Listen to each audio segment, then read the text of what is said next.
Lah, apa masalahnya ni pula ni, ha? Tak adalah. Esok dah nak raya. Kelibat dia orang pun tak nampak.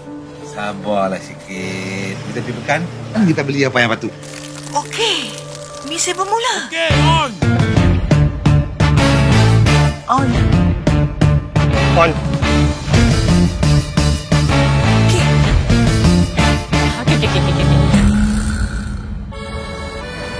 Tolong jangan tak bebek kat ni. Bang, penat bang mesti masak ni bang. 2 hari 2 malam bang. Tak boleh. Tak boleh? Tak muat? Nampaknya raya tu ni meriahlah kot. Tinggal kita dua aja. Ha? 3. 3. 1, 2, 3. 3.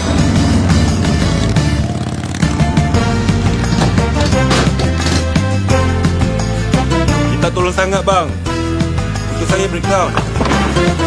Man, kita nak turun lah.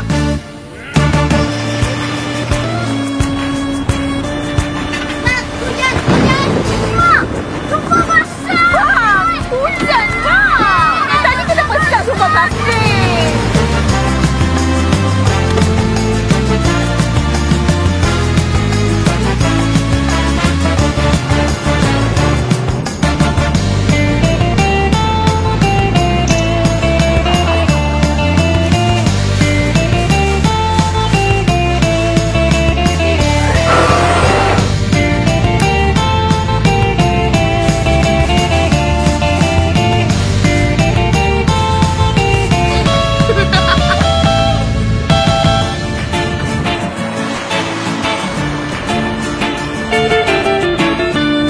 Oh ni, gaduh-gaduh.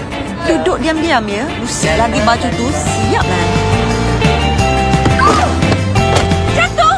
Tahu tak malam semalam awak tidur lambat 6 jam Mama gosok semua baju tu. Mama penat. Saya tak nak beli. Tak ada siapa pun nak makan kat rumah.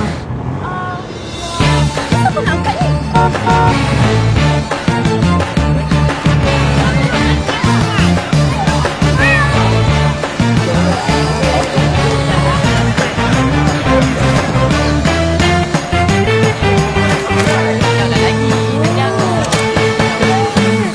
Dah nak berbuka puasa hari ni. Jomlah kita balik bang. 1, 2, 3. Tak boleh. 3.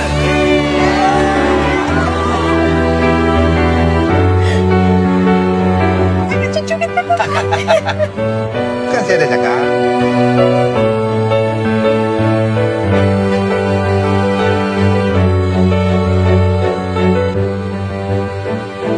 Mana pula ayah ni?